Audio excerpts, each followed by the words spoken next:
Hi, my name is Kirsten Kimura. Welcome to the Balanced Vibes podcast. If you're ready to quit the black and white approach to health and fitness, this is the podcast for you. There's no room for extremes and all or nothing thinking. We are here to talk about real health, sustainable diet and fitness, positive psychology, and spiritual growth, helping you become your own biggest superfan. Welcome to the show. Before we get started, remember that I am not a doctor, and the content in this material is not intended to be a substitute for professional medical advice, diagnosis, or treatment. Always seek the advice of your physician or other qualified health provider with any questions you may have regarding your health.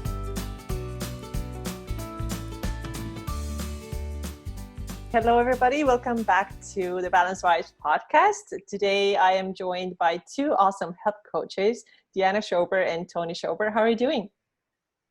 Very good. Thank you. Thanks for having us. Okay, so how about you guys tell us a little bit who you are and what you do? I'll start off here. Okay. So I'm calling myself an ideal body coach. So basically, I help really it's women in particular achieve their ideal body. I define the ideal body as a side effect of improving relationships with their food, body, exercise, and mind. So basically, their ideal body is a side effect of those things being in order, them feeling comfortable, feeling free around food, feeling at peace with their body.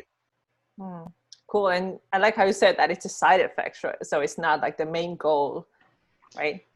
Yeah. So it's not, a lot of people come to me for weight loss, or they have weight loss on the mind, but I try to get them away from that because the way that I look at it, weight loss is something that happens. It's not something that you do. It's an outcome. So, people are usually trying to take that outside in approach. They're trying to lose weight and they're focused on that outcome a lot. But I like to try to take an inside out approach and improve those things and then let your body kind of take place by side effect naturally. Right. That's really cool. What about you, Deanna? What are you doing? I'm also a health coach. I've traditionally worked mostly with moms, and my specialty is more on like the psychology, the mindset aspect of things, and really improving your relationship with your body. I work a lot with my clients on body image and self-worth. That's kind of one of our main focuses. And what I have kind of found is that if we kind of base our coaching on that the physical health and any kind of weight loss, if that's something that is a goal, usually falls into place naturally. Like Tony was saying, it's a result of those relationships. We do very similar things, but I probably am a little bit more focused on the mindset aspect, the behavior patterns. Mm-hmm. Yeah, it sounds like the mindset is for both of you a really, really big thing. And this is what I really like about you and your podcast. I am a listener. So everybody, they have a podcast called Fitness and Sushi. Already the name itself is so cool. Do you want to tell us how the name, how you found it, how you came up with the name? Yeah. Sure. So go ahead. Well, so every week we go on a weekly date night together. We have since our son, who is 6, was born. So we go out together and we both kind of do the same thing for a living. I was working with clients, he was working with clients, and we were having, we've also, since we've been married, we have gone through our own struggles with food and with our health and with body image together. We've both, I think, had like eating disorders together. And so we have been kind of growing and learning from that just personally, but also with our clients. And so we would sit down at our date nights and we would have these like really, this is Tony and I's relationship anyways. We have these really deep conversations about all sorts of things, which kind of makes our relationship, I think, kind of special. But specifically on those date nights, it would be about fitness and the things that we were learning about mindset and like what we're doing with our clients and how this is working.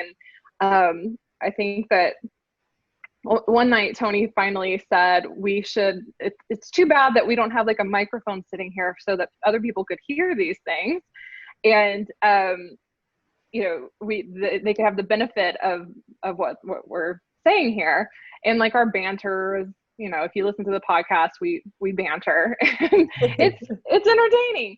So he was like, yeah, we should have a microphone here, and because we always had our date night at the same sushi restaurant, literally the same exact one for years and years and years, because we're big fans of sushi. And so he was like, yeah, we could call it Fitness and Sushi. Nice. Yeah. And the name was I know born. you like to give me that. You like to give me the credit for that. I don't remember that in particular, but I'm more than happy to take the credit for that. Yeah, I'm glad you made this decision, because I really love your podcast, like all the topics you cover, and you are always like a very well-rounded, I would say. It's never about just like one thing. Let's just fix this one thing and the rest of your life will be good. You're like, you have all these different areas that you kind of touch, and I can, you know, you read a lot and you seem to do like a lot of research, and of course know your clients really well. So I think it's really, really well-rounded and really good podcast. I love it. Absolutely. Yeah, I think for the most part, we agree on the same kind of concepts, right? I know Deanna says that she likes to do the mindset stuff more. I don't know why that she says that. I love the mindset stuff too, but I'm definitely more kind of data driven, numbers and stuff, like kind of science, left brain. And I think, I don't know, Deanna is probably a little bit more right brain, a little bit emotional, a little bit out there, just right. kind of out there. Do you know your Enneagram types? I don't know. I've done mine. I can't remember. It's either a 2 or a 4. I always forget. I always have to look it up again. But right. I'm emotional, creative, like major empath, and he is very like data driven and right. organized. The Myers-Briggs, is that the other one? I know that I'm INTJ on that one. Oh, I'm not super familiar with that, but I would just guess that, Tony, you're probably 5, and I think Deanna, you're like 3 or 4, but you can try. I think it's super fun to figure out what you are. But yeah, the data driven, like the numbers, like the facts, like figure things out kind of like based on data. And then number 3 are like very driven and empathetic. I think that's what it is. Anyways, I don't know how we got into Enneagram all of a sudden, but but why don't you tell us, like, how did you get into this work that you're doing right now? Because I think most of us have a personal struggle that brings us to the place where we are right now. So do you want to tell us a bit more about that? Yeah, so really, I don't think that I started with a personal struggle. I had a personal struggle, but I didn't really know it or understand it at the time. So I came home I was working overseas for a while, and I came home and decided to start writing about fitness. So in 2011 is when I started my company, and it just started by me just writing, and it grew really fast. And it got to the point where I was like, hey babe, you should be doing this too. Deanna, as in babe, sorry, I call her that. You should be doing this too, because she was great with it, and she was even writing for my website at the time. And in time, she decided to go ahead and start kind of her own path. And so for the longest time, I mean, really up until this week, we were kind of doing our separate thing, but very similar stuff, to the point where we would talk about each other's clients, make sure that we could kind of collaborate and overcome those struggles together. We could talk about maybe plans, what we're doing in the future, but yeah, it started off just with the passion of me wanting to write about it. I really didn't know what was going to come of it, but it caught on really fast a long time ago, and just kind of went from there. Mm-hmm. Okay. But did you have anything like your own story with like food and fitness and all these things that you're, helping people with right now? Yeah, absolutely. So I started training when I was 12 years old, and I was like competing in some bench press stuff, like in middle school, like around 14. And when I graduated, I got really into kind of like the bodybuilding lifestyle, specifically the diet lifestyle, where it was a lot of like 100% whole foods, chicken and rice and oatmeal, and just like cheat meals at the time. Cheat meals were a huge thing. Keto diets where you eat no carbs during the week, and then on the weekend you have a carb up or a cheat day. And this created a really bad binge eating disorder for me.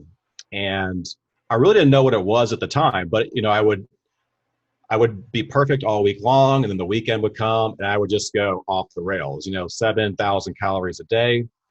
And for about 10 years, I kind of was in this cycle and it got worse over time. Like I got to the point where it wasn't just like a weekend or a weekend cycle. I got to the point where it was like, I would diet for 8 weeks, like almost perfectly, quote perfectly. And then I would go like 30 days and I would just binge every single night and literally would gain 30 pounds in a single month. And then I repeat the cycle again, over and over and over again. And I was actually coaching clients when I first started, when I was going through this. And it took that work. And I feel like Deanna kind of gave me some insight. I don't remember exactly what it was, but she's always been the one that kind of raised that awareness for me, like when something's wrong with me, So, so she would, point something out, and I started kind of taking a more inside out approach. Like something was wrong, right? What I was doing was not working. Restricting calories and doubling down every time I would overeat on the weekend, binge on the weekend, and come Monday, like, okay, let's get back to it. Let's get 1,800 calories, no carbs, and let's get back on track. And it never worked. So I started taking a more inside out approach and really learned, I don't know if you're familiar with Eat Your Macros, or If It Fits Your Macros, sorry. Yeah. Yeah, that was really it was like kind of a blend between what I was doing and a foray into moderation for me, where I finally learned that I could actually eat fun foods so long as I maintained a certain caloric intake. And slowly but surely started trusting myself to eat, all foods, to the point where now, I literally I eat whatever I want. And I think that when I say that, it kind of scares people, like you can't just eat whatever you want. But I think the important thing to understand is that it's not the, eating anything that's the important thing to understand. It's the part that what you want, and what you want can change. You start learning to want to eat in a way that makes you feel your best, and fun foods can be included in that overall idea. Mm-hmm. Yeah. How long did it take you to kind of make that shift that, okay, it doesn't have to be all or nothing. It doesn't have to like 30 days and then 8 weeks, but it can be like steady and normal all the time? Yeah, so I would say, first of all, I got stuck in this flat out binging disorder, kind of like unaware of it all, to the point, it was probably 10 years. And then I would say there's probably maybe a 1 to 2 year period of just the If It Fits Your Macros kind of thing, where I started including it and trusting myself. And yes, there were times where, I would still binge, but the binges kind of started to dissipate. They happen less frequently and with less intensity. So like, it wasn't 7,000 calories every weekend anymore. It was like maybe 4,000 or 5,000 calories, like, every few weeks, maybe a month. And now it just doesn't, it really just doesn't happen anymore, right? If, like, to me now, overeating is like, eating an extra 1,000 calories over maintenance. I really don't even count calories, but it's, it's kind of the way it feels and what it ends up being. And yeah, it was a slow transition. I would say that it probably took the point that I understood what was going on. It probably took a few years, honestly, before really just I was able to rebuild that trust in food. I think people think it's going to happen overnight. They want to introduce moderation. They eat something and they overeat it. And they're like, this doesn't work for me. Yeah. Right. Yeah. But it takes a little bit of patience. You have to like rebuild your trust in food. It doesn't happen overnight. Yeah, definitely a process. Very similar to how, what I had going on too. It's just like 2 weeks of really clean eating, good eating, and then 2 days of binging, like binging everything, like sweet, and then burgers, and then more chocolate and more burgers. It's just like never ending cycle. That's what it seemed like. And you're right. It doesn't happen overnight that you just get over it. Like tomorrow, everything's fine. It starts with like, okay, I'm going to trust myself with those air quotes I'm using here, bad stuff more, and see what happens. And then you realize that, it's actually getting better. But yeah, it can, I think it can take like from a couple of months to a couple of years to actually get to this place where it can be normal around food and not have binges anymore. But were those 2 days for you, were they planned, or were they considered cheat days? So it just kind of happened? And no, I had reached this kind of tipping point where the clean eating had gone so far that I just couldn't anymore. I was not planning those days, but they were just like, just happened. That spring just gets loaded, and eventually, it pops. Yeah. And to the point where you get to the point where you just feel so sick and so guilty about everything mentally and just physically sick. You're like, okay, this is enough. And then the process starts all over again. Yeah, exactly. Yeah. Oh, so glad it's over. Yeah, exactly. Yes. All right. Me too. Yeah. So Deanna, you have a pretty interesting history too with dieting, weight loss, weight gain. Tell us a little bit more about that. Yeah, mine intersects with his story too, because when I met him, I had a 2-year-old. I had 3 kids. My youngest was 2, and I had been yo-yo dieting after each of those 3 kids over and over. She was 2 years old. I had just gotten divorced not that long before, and like just coming out of this like fog of divorce and new motherhood, and having these kids and yo-yo dieting. And I was always a yo-yo dieter anyways. Met him and kind of was at like a low weight, and he was really into bodybuilding. And so I was like, oh, well, I don't want to do like bodybuilding, but I want to look like these girls. And so started kind of following what he was doing, and following that mindset, following those philosophies, and got into it too. And really, he and I together, like, the 2 of us together, it was really, when you're sick together, it's almost worse. It was more destructive because we were really kind of feeding each other's bad habits or bad thought patterns, unhelpful thought patterns. And so we were together. I mean, I remember the first time, when he kind of introduced this to me. He was living in his apartment, and going over to his house and seeing his like just plain chicken breasts and his salads. And I was like, oh my God, this is awful. But it was like his way of life. And so I kind of started to get into it, and I had like really fast results. And my friends and everyone were like getting really excited. They were like hyping me up because they thought I looked so great. And look at you after you've had these 3 kids. And I had abs and I was super lean. But it was like, it took over, just like it took over with him, it took over my life too. And it was all I thought about. And it was like this way of, first of all, feelings of insecurity about my body, and feelings of unworthiness that I had never dealt with. It was like this way of kind of distracting me from it and make me feel like I was in control of it. And so I was dieting, but then also, the 3 kids would go to their dad's house for the weekend, and he and I would have these like epic binges. I wasn't binging the way that he was, where it would go on and on, but like for one weekend, we would start binging or we would start eating in the morning, and it would go through until like Monday. We would go to buffets, and it was just like, it was what we did together. And then both of us together were like back, back on the wagon now. We got to buckle down.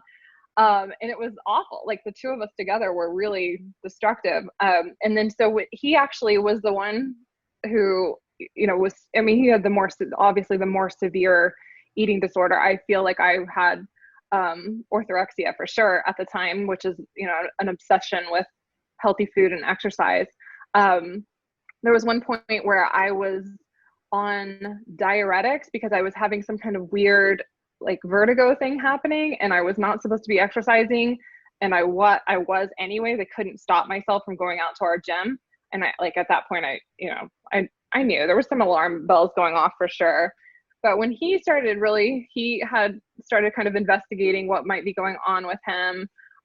We were always giving each other feedback and talking about what was going on. And so I started investigating, and I think he was the one who brought home the intuitive eating book. And he read it first and was like, this is magical. Like my life is changing. It like an emotional experience reading it. And so I read it, and honestly, when I first read it, I was like angry. I was like, how dare these dietitians recommend that you eat processed food? It was like, oh my God, what do they want us to die?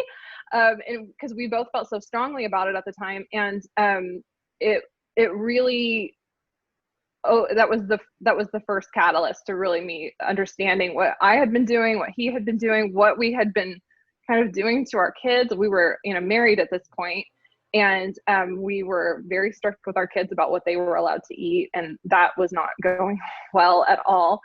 And so it was that was a big wake up call, and I think that just started the healing. And that, when I got pregnant with our son, with Austin, he's 6.5 years old. That pregnancy really kind of woke me up to like, what if I just took care of myself? And what if I just, yes, ate healthy food because it's good for me, but also didn't try to be so strict about everything and didn't have all these rules. And what if I just enjoyed life, but like on many levels, on a mental level, but also a physical level. And that really kind of solidified that relationship. And I've been building on that ever since. I'm always working on myself and my relationship with my body and with food.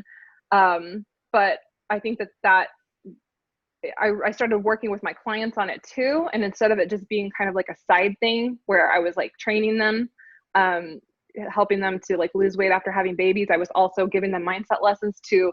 The mindset lesson became the coaching, and like the exercise and the nutrition was kind of just a side effect, like a sidebar from that, like the backdrop for it. And so that's where I'm at now. Right. So you mentioned the intuitive eating book. So would you say that this was kind of like like one of the turning points maybe where you realized that, okay, there's another way of eating that's actually possible too? Yeah. So actually, for me, it started off, the first book, I think it was called Overcoming Binge Eating. Mm-hmm. And that was the first kind of like time it was put to me differently, that the solution was not restricting these foods. It was actually, the solution was to actually start eating more of them. Mm-hmm. And it really like made me think differently, like really, like everything else is always about like abstinence, like abstaining from the things that you feel like you can't control, right? And so this was a huge turning point, me thinking different, like here's the solution, is to start actually including the foods that you feel like you're out of control with. Mm-hmm. And I don't know how I came to intuitive eating at the time. This was before it really kind of became big in all the social circles on the internet. It was probably 5 years ago or so. Maybe it was a recommendation in that book. I'm not actually sure, but it was at that time when I read it, and it was like, okay, this actually really resonated with me. I know Deanna might have said otherwise, but to me, it really resonated. And I actually went through a process. I went all in with it. I was like, okay, I'm going to go to the store, and I'm not going to go there with any kind of shopping list. I'm not going to go there with any kind of calorie goal, because normally I had everything planned to the T, every macro, fat, carbs, and protein, calories, the meals. There's probably meal timing. There's all that. I've done every single thing you can imagine. I decided I was going to go there, and I was going to window shop for my meals. I was just going to browse the aisles, and I was going to decide what I wanted to choose. And I'm going to preempt this because Deanna always likes to tell me that I became emotional with it. And I did. I actually got emotional about it, like, because I realized at that time how hard I had been on myself, how restricted I had been, and how much like damage and unnecessary like emotional trauma that I was causing with food. It was absolutely ridiculous. So I went all in with it. I went there and I bought like pancakes for breakfast, Hostess cupcakes for snacks, and Cokes and pizzas. And it didn't even last a week. Like I got into a few days. I was like, I need some real food. And then I started like realize, like, you know what, just because I can eat all of these foods doesn't mean that I'm going to. Like, I actually still want to feel my best. So slowly but surely, I was like, all right, for breakfast, I need to have like a smoothie or something, you know? And slowly but surely, more and more whole foods started displacing that freedom that I had, whatever I wanted to eat. And I was choosing to eat the whole foods because it made me feel my best, as opposed to using that food to try to lose weight and control my body. Mm-hmm. Yeah.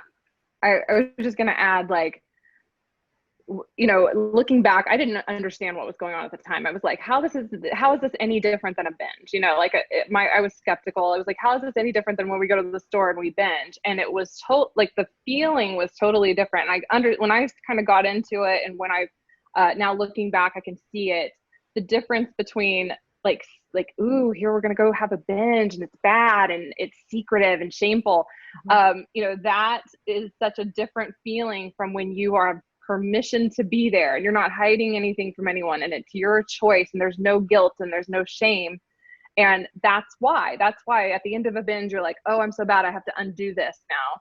But when you're just eating intuitively like he did, your brain has all this room for like, you know what, this kind of feels bad, where you're not noticing that when you're binging and you're having that kind of event. It's two totally different things. And so I think that looking back now, that was a turning point for both of us. Like I still remember, when he says that you got emotional there, I get emotional every time he talks about it, because that was a really, really big turning point for both of us.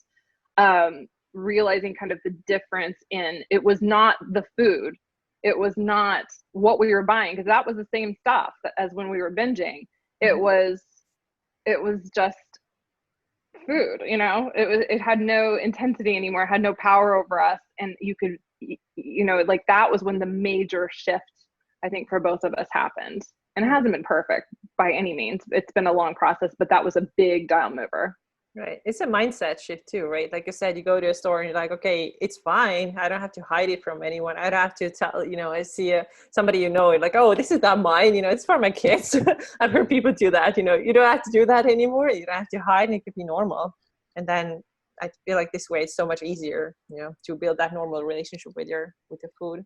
So would you tell that the people that you're working with right now, you're both online coaches, do they have similar issues that you had back then? I think that there are some people with actual binge eating disorders. I don't take those clients because it's not in my, in my field. I have obviously a lot of personal experience with it. Most of the people, in some form or fashion, though, are going through some form of the binge restrict cycle. You can call it the overeating restriction cycle. A lot of times it shows up in like a weekday, weekend type thing where, during the week, you're doing your best to hang on. And then the weekend, you're just kind of letting go. And then come Monday, you're trying to basically make up for lost progress that you just, spent the weekend, going off the rails. And so something that I don't know if, Deanna, I don't know if that's, I feel so weird calling you by your name. Just call me babe. It's always babe. I feel weird because we have another female on. So it's like, but I think she knows she said, I know you're talking to. I know.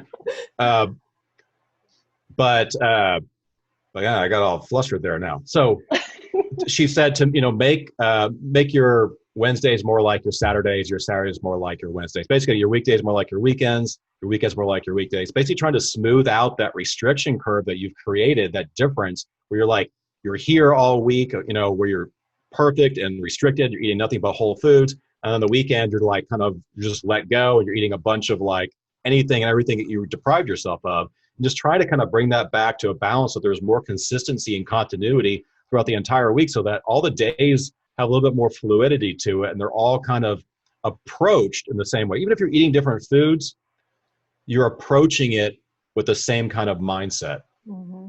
Do you feel like it can sometimes be like sad news for people because they like those like weekend binges? Like, well, no, we're not going to have those anymore. No doubt. Well, so that's why I say, like, why can't you here's the thing, like there's things about the weekends though that they don't like the way that they feel afterwards. They want to eat these foods, but they want to feel like they're in control still with it. Right. Yeah. Like they want to eat pizza. We have pizza every week too. And, but they don't want to feel like the after effects, the side effects, the guilt and the shame and like the physical effects of it. So I'm like, why don't you like start having more Saturdays, right? A Saturday is like, you just have more Saturdays, make your weekdays more like your weekends, right? And you can have these foods every day. And what's going to happen is that you're not going to feel the compulsion to want to have those binges come the weekend. Mm-hmm. Yeah. I put my clients through a period, especially the ones who have a really severe like coming from a very restrictive background. Like we go through a period of time where our only objective is to bring the intensity of food down. So and you might gain some weight. You might gain some weight during that time period. I've had clients gain weight. I've had clients lose weight. Some stay exactly the same, but it's important. I feel like it's really important to go through a time period where like food doesn't become, you teach them how food doesn't become so friggin' special anymore. It's just food, whatever it is. And to do that, sometimes they need to have 7 days or a week where they get to eat anything they want, and they don't feel, and they practice not feeling guilty over it. Because if you're feeling guilt over it, you're not going to make any changes. Like we were saying with like going to the store, it's all in the way you feel about it, and practice that feeling. And then I find that I like with almost everyone, once they're able to do that, they all kind of naturally reach a period where they're like, okay, that was fun, but I feel like crap. Like, how can I feel better? I want to get, I want to eat healthy food. So the stuff that they were forcing themselves to do before, now is easy. It's effortless. It's not even, you're not thinking about it, you're not trying to force it. But you have to kind of make that process happen naturally by giving yourself that permission. Mm-hmm. Yeah, it's true. Otherwise, it never really goes away. This fear and those fear foods, they'll always be sitting somewhere, on a higher pedestal. And, I had a client who said that she always had this idea that white chocolate is something like so magical that she, and it's a thing she should never have. And for years and years, she was like, yeah, I think it's really good, but I'm not supposed to have it. Like other people maybe can, I cannot. And then she had it, and she's like, oh my God, like I just spent so much energy on just being afraid of it. I don't even like it. And sometimes it happens with other foods. Of course, there are foods that we do like a lot, and we do want to overeat initially, and we'll always have our favorites, It's easier to kind of have, let's say maybe portion control with some foods than others, but that's a practice too. Yeah, I like when people talk about trigger foods a lot, and I definitely believe there's like kind of a spectrum. You've got like trigger foods on one side and compliance foods on the other. Like foods, whether they're fun foods or whole foods, that best help you stick to your goals. And the issue though with what I've noticed that too many people are calling foods trigger foods when it really had nothing to do with that particular food itself. It was all the preceding restriction and deprivation that led up to them, that when they finally ate this food that they made off limits the entire time, they decided to just eat like this Last Supper mentality. Like, I can't have it anymore, so I'm going to go and get my fill and get as much, and I eat more than what I would have. So, by including those foods and trying it with an actual moderation mindset, like moderation isn't just eating whatever you want, it's practicing an abundance mindset around food and making sure that you are actually in the right frame of mind. You're not leading into this event, with a whole spring-loaded, restriction and deprivation boiling beneath the surface. And when that isn't there, you'd be surprised what you can eat and feel still in control with. Mm-hmm. Yeah, totally. So do you work with people who have like a weight loss or fat loss goal? And if you do, how do you know like when this goal is becoming obsessive? How do you know that it's not turning into another obsession? Yeah, I definitely work with people, and we, I can feel it a mile away. Like I can feel it like on our first discovery call before we've ever even signed up for coaching. I can feel when someone's obsessed. And so before we even start working together, I'm like, this is how I do things. And we need to improve this, and this first, before we ever get into this. And you need to understand that this is going to be, this process looks like healing these things first, and then weight loss. Like if this is a problem, then we'll never get to permanent weight loss anyways. And if you want to work with me, then I won't just falsely try to help someone lose weight when I can see that there's going to be issues to consistency, when I can see that they're operating from, an anxiety that's so deep that it's never going to, be overcome during this process. Like I won't just help someone white knuckle their way to weight loss. So I am very open and honest about that with my clients. And I think that for the most part, people know they're coming to me because they recognize these themselves. So in my past issues, and they'll see like my clients' past issues.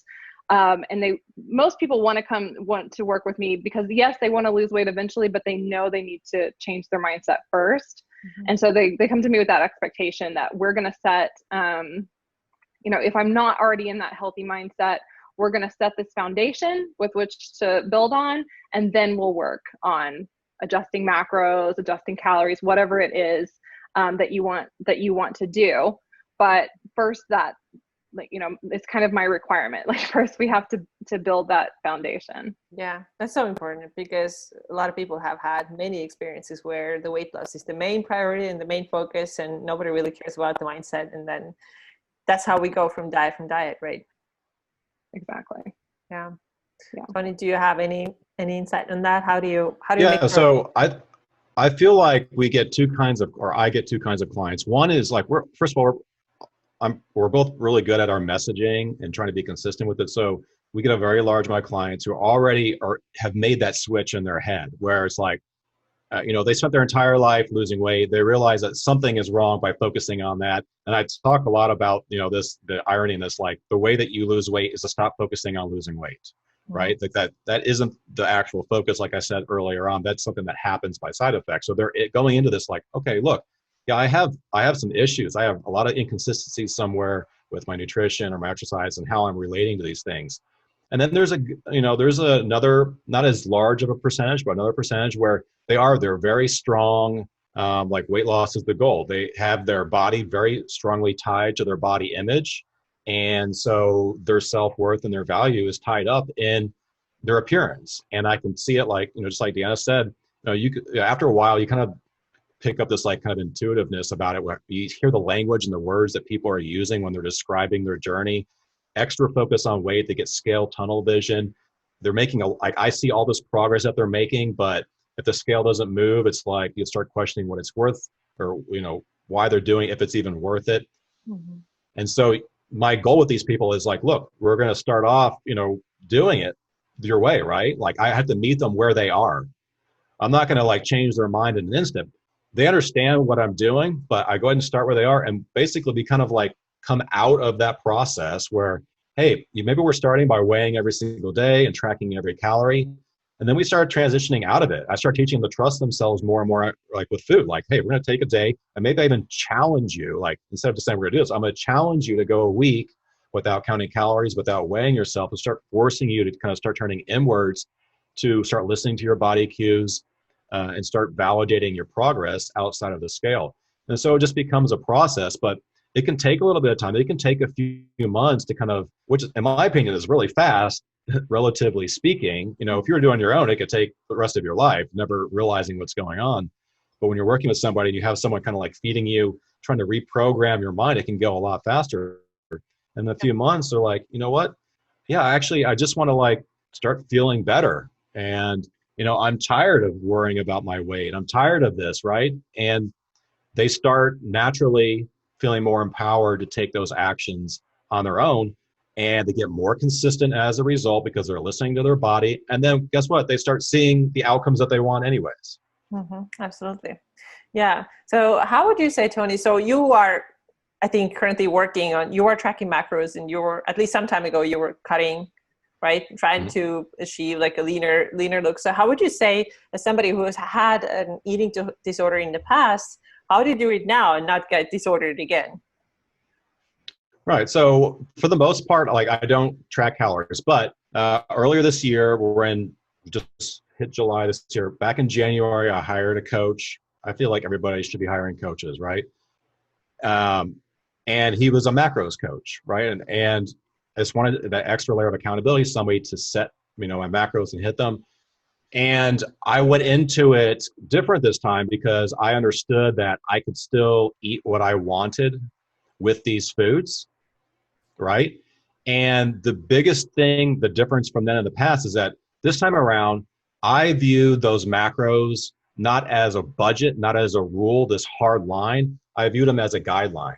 And if I was hungry up and above that, I would eat. I would always honor my body over a calorie intake. And that was the biggest thing. And I did. There were days, it wasn't a lot of days, maybe 1 or 2 days a week, I felt a little bit extra hungry, and I had a couple hundred extra calories. Mm-hmm. In the past, I would have obeyed that arbitrary macro calorie budget.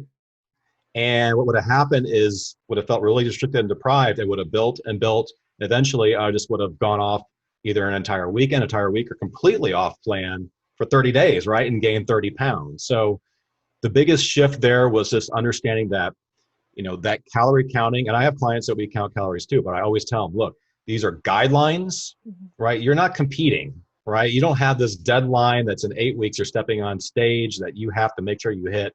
It's a different story. These are just regular people. They want to lose weight. They want to feel good about themselves. And so I always tell them, look, these are guidelines. I always want you to honor your body over your hunger cues. Mm-hmm. Yeah. Or honor your body over the calorie guideline or calorie budget. Sorry. Right. Yeah. I feel like guidelines is so much better word to use than rules. Just like the word itself, it's guiding you gently. You know, you can take this advice, but of course, listen to your body first. And it's there. It's a tool. It's just there to help you, but it's not the be all end all. Yeah. And Deanna, in one of our Instagram conversations, you told me about the word budgeting. And I'd not heard about it, but you said to something like, it's a totally different word. When you use budgeting, it feels much more restrictive, right? Yeah. It's budgeting versus tracking, I think is the big difference. And I think I'm going to credit Tony with that, because I'm pretty sure that was his thing that he said on our podcast. But yeah, it's, but the word budgeting to me feels like if you go over it, you've done something wrong, where tracking is more of like an awareness. And I think that awareness is always an okay thing in most cases. So yeah, I think so too. Has there been any changes like throughout the years that you've been coaching, any changes in your coaching philosophy? Oh yeah. Absolutely. Tell us more about that. So with me, at least, I started off with either macros. I still do macros sometimes with people, but big difference is that I did meal plans and I did exercise programs, right? And it wasn't a cookie cutter meal plan. I, asked them what they liked and stuff, and I built their meal plans. And the workout programs were very much like what I just thought that was kind of best, right? It wasn't too tailored. It was like, okay, you like these exercises, fine. And I really, over the time, because I realized that, hey, yes, if you stuck to what I told you to do, it would work, right? The problem is nobody stuck to what I was telling them to do. And so there was something missing there. And that's when I eventually realized that, I feel like there was 3 years in or so that I almost went all in on the mindset stuff. I realized there was this whole area that I had been completely missing. And it's when I started doing that, and later defined it as relationships with your food, your body, exercise, and your mind. That's when I really started seeing people actually transforming themselves, not just losing weight, right? Weight loss is not the same thing as transformation. Weight loss is just losing weight. Transformation is really changing yourself on an identity level, like becoming somebody different. And so that's really what I changed. I went from body change and rigid meal plans and workout programs to transformation and empowering people to create their own meal plans based on what's best for them, create a physical activity program that's based around what you actually enjoy and you're actually going to do, right? Because, hey, if you don't like it, you're not going to do it long term. And so it basically gets you out of that cycle of going a week or maybe just days, a week, 2 weeks, maybe it's a few months, and then going back to your old lifestyle. This is about permanent change, permanent transformation. What about you, Deanna? How has your coaching philosophy changed? Well, I think, when I first started, so when I started my own business separate from Coach Calorie, it was based around my pregnancy. So I was having Austin and I wanted to have a really fit pregnancy. And so I started this blog, and kind of while I was doing that, got really interested in pregnancy fitness and breastfeeding and the calories. And so I was doing all this research for how could I best keep up my milk supply and also lose weight after I have our baby. And so I created a calorie calculator, and that's how still to this day, or not to this day, but up until very recently, that's how most people find me, is a breastfeeding calorie calculator, even though Austin's 6.5 years old. So because that was what I was interested in at the time. So when I first started coaching, I was very specifically taking on people who had just had babies and were wanting to lose weight and needed to know how many calories. I had done all this research, and so I was coaching them on that. And I was noticing that other women, like I thought I was weird to have the relationship with food that I had. I thought I had just come out, it was like a disordered eating thing just for me. But what I was noticing was that it was happening to almost every single woman who was coming to me. We were kind of white knuckling our way down to a weight, and then they would be like, oh, they would be apologizing to me. Oh my God, I'm so sorry. I ate so much this weekend. I felt out of control. I'll be good now. And it was happening to them too. And it was every single client. I didn't have one client who was coming to me who was in a healthy mindset around food.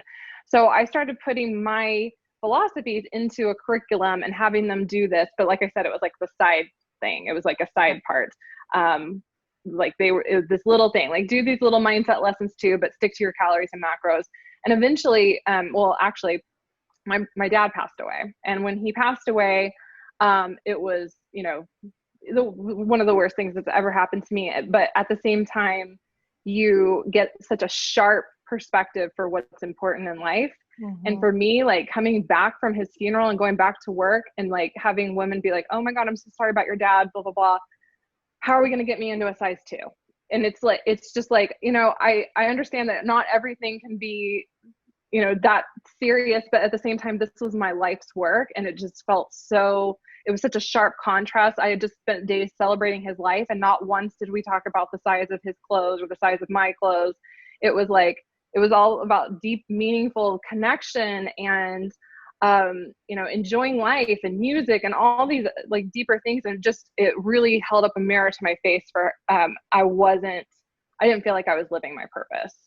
And so I had like I started working with my own business coach, and I told her like what my goal was to like, I don't want to do calories and macros anymore. I want to switch, and I want to help people feel the way that I feel. I want them to I'm sick seeing all these women come to me after having a baby and hating themselves.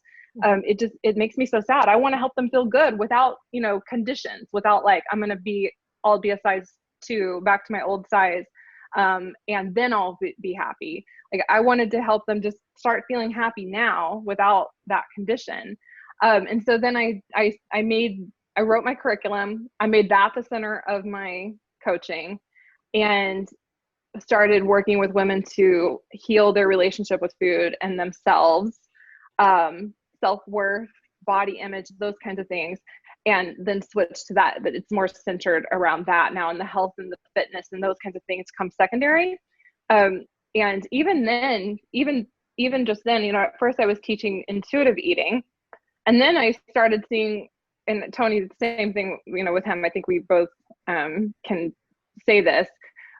It started off being like all intuitive eating, and then I know you're the exact same, and then came back to the middle of like, but we shouldn't be shaming people for wanting to lose weight either. This is not what this is about. And if people want to lose weight, help them too, but help them do it in a way that is healthy, and in a way that is empowering, and in a way that, it can last them for the rest of their lives instead of constant yo-yo dieting. And I think that, we both kind of came to that conclusion together. It's like, yes, if we can get your mindset and your relationship with food and your body into a healthy place, then let's see what we can do with weight loss, like Tony just did. And not everyone wants to, and like probably with my clients, 90% of them are not at a place where they really care about that as much anymore. They were so desperate by the time they got to me that they are just so happy to be free and to be living their lives with that kind of happiness. It's the happiness that they thought was on the other side of this perfect body. They have it. So they're not like so worried about it anymore. It's like, if I lose weight, great. If I don't, I don't. But I'm healthy now, both mentally and physically. And, that's where we've kind of ended up. Yeah, that really is the most important thing, to be happy mentally and physically, just feel good about yourself. And then the rest, I think, follows. Speaking of changing directions, some people don't like when we change directions. Some people don't like when we stop talking about restrictive dieting and start talking about intuitive eating, and then we go back to the middle ground. Do you have any experience with that? Have you had anyone telling you that, hey, how come you said that before and now you're different? I personally haven't had anyone specifically say that. I feel like most of the people who follow me are kind of along for the journey, like with me, and they see, like, they like seeing like that I'm not just like rigid and I'm not open to hearing new information, right? And that, to me, that's a sign of a good person to follow. Like someone who won't change their mind regardless of what information is out there. I don't want to follow those people. I want someone who's to be like, I'm okay, like either I was wrong or new information's come in and I've adapted it and I'm always changing. I hope, like I have no doubt that what I'm saying right now, 10 years from now, I'm probably going to have a different kind of philosophy. Like hopefully it's been refined, it's going to be version 10, right? But the underlying like kind of core philosophy, core concepts are still going to be there. You know, it's like Deanna said, you know, we still get, I get at least people, you know, I call them hashtag police because I use hashtags like body positivity and intuitive eating on my posts. And people come and because I've mentioned weight loss in it, and it's like, no, like they get really offended about it. And you know, I understand what they're coming from, but to me, it's that rigid kind of a label, black and white thinking where just because you want to lose weight doesn't mean that you're part of diet culture. It doesn't mean that you're doing this because you feel pressure to. Some people, like, they want to lose weight because they want to physically feel their best, right? And if they want to do that, I'm going to help them do it in what I find to be the healthiest way possible. And I happen to like intuitive eating. It may not be like at its core the exact what it is, but I take many of the concepts and the mentality especially, and I incorporate it into an overall thing. So if you want to count calories and you want to practice some intuitive eating concepts, I'm going to help bring those things together, and you can use calorie counting as a tool, right? And so maybe someone said that call it eating intuitively instead of intuitive eating, and that's fine, right? And so that's mostly what I see people coming. People who don't know me, seeing my stuff for the first time and saying like, no, you can't say that. I'm like, well, I just did. I just said it. And don't tell me I can't be body positive because I'm working to lose weight. I am body positive. I don't need to look at definitions of what it means. I'm positive. I'm approaching this. I've also approached it in a non-body positive way. So I know both sides, right? And I understand the situation. So yeah, I mean, that's where most of the time comes from, because for people who don't know. People who know me know I have everybody's best intentions, you know, at heart. Oh my God, so much yes to everything that you just said. Like what you said, you know, body positive people coming and attacking you because you are not like your body positivity is not like their body positive, how they see it. So they see some people, not all of them, but a lot of people see it's like my way is the highway. You cannot have your version of your body positivity. And you know, why is it always a wrong thing? Why do we have to shame people who want to lose weight? I don't get that. Yeah, it's, you know, they believe, and I'm not trying to criticize everybody because I know that they have the best interests. They're trying to do their best, or it's misguided, but you know, they practice body autonomy, right? Yeah. Yet they won't let other people have that same body autonomy, like what someone wants to do with their body. And they believe in body positivity and accepting yourself. Well, guess what? I want you to accept yourself too, even if you want to lose weight. You can accept yourself and still lose weight. That's the whole goal, is to accept yourself every step of the way on your journey through weight loss. And hey, and be, you know, autonomous about it. Like, this is my choice. This is your choice. If you don't want to lose weight, that is fine. No one's saying that you have to lose weight. If you feel like, if you are in a stereotypically larger body that isn't the societal norm, but you feel emotionally and mentally very healthy and at your best, hey, that's fine. Like, that's your choice to decide, like, your whole health, and that's where you want to be, and you're in a good place.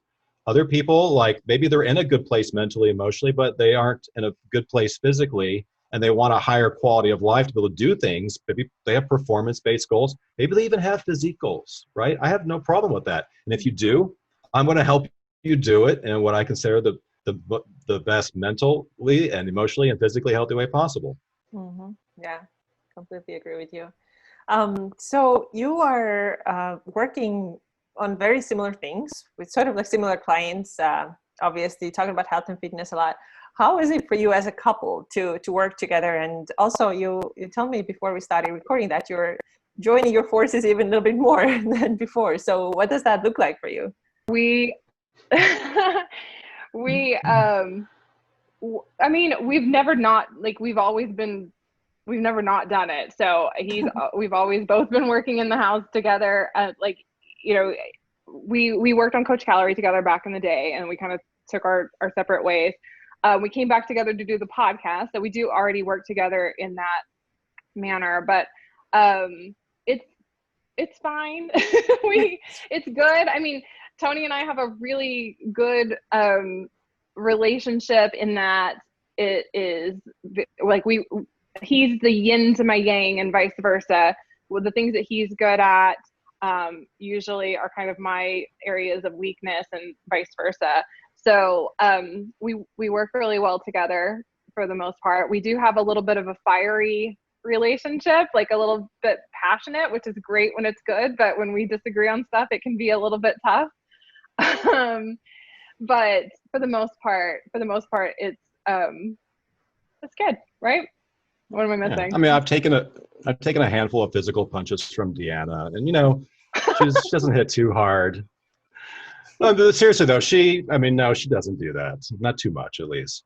And she, I really value her opinion, right? Like I consider her my life coach. I really do. She's always been the person that's pointed stuff out to me, whether it's with clients or just my own, like my self-awareness. Like I definitely 100% contribute to her. Like she really kind of helped me stop and see like what's actually going on, inside of me, like what the cause and effect of what's happening. So I'm not just like operating mindlessly throughout life, right?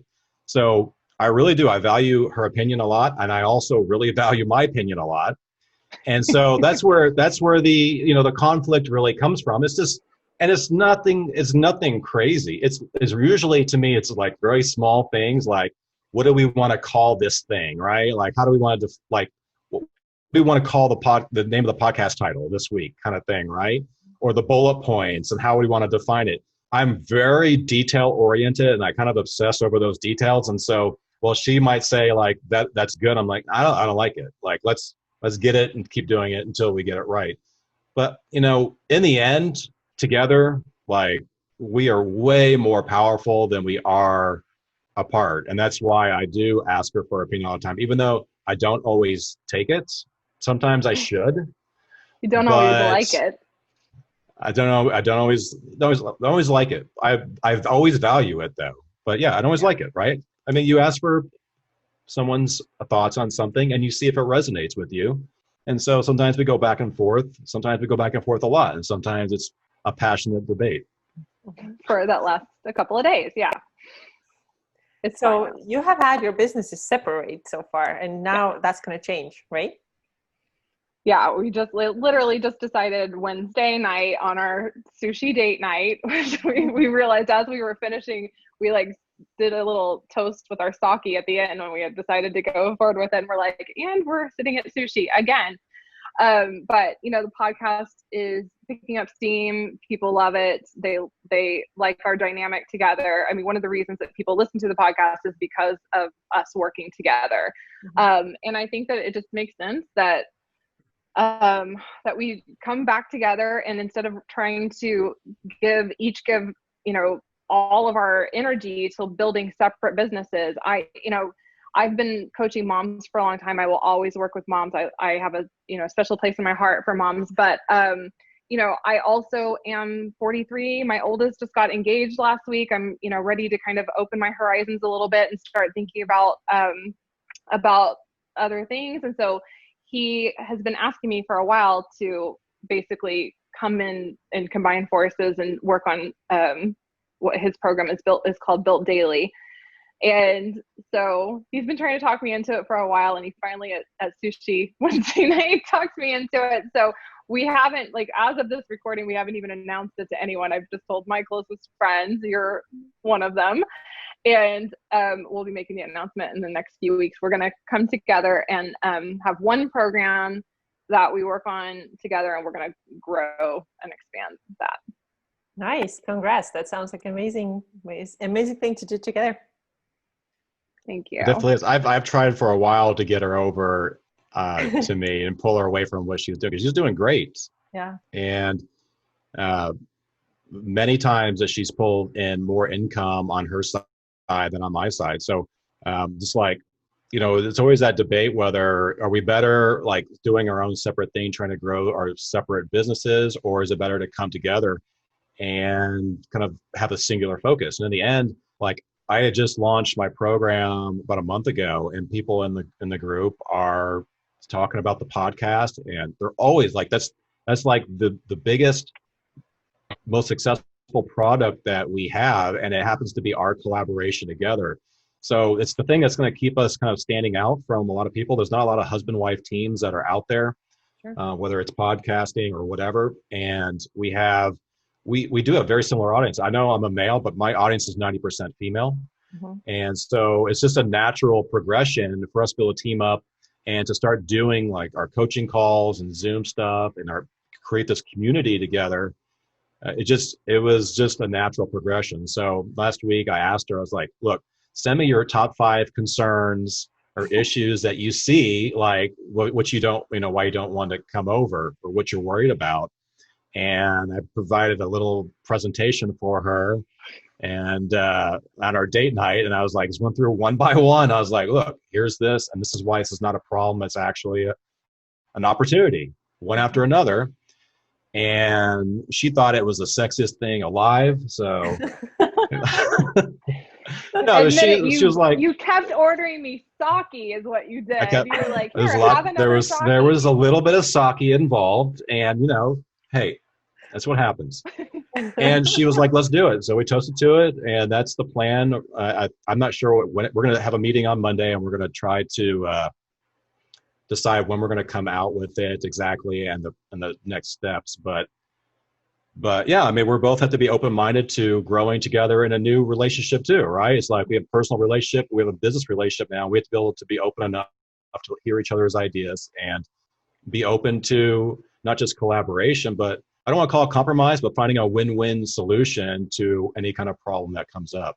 Mm-hmm. Yeah, like you said earlier too, we're always changing, and if we're not, then something's probably wrong, because then we're not evolving and getting better, and there's always changing. I agree. If there's no change, that says something too. If you do the same thing for years and years and years and years, first of all, you're getting tired, and secondly, it's not going to take you anywhere anymore. At some point, there are new opportunities.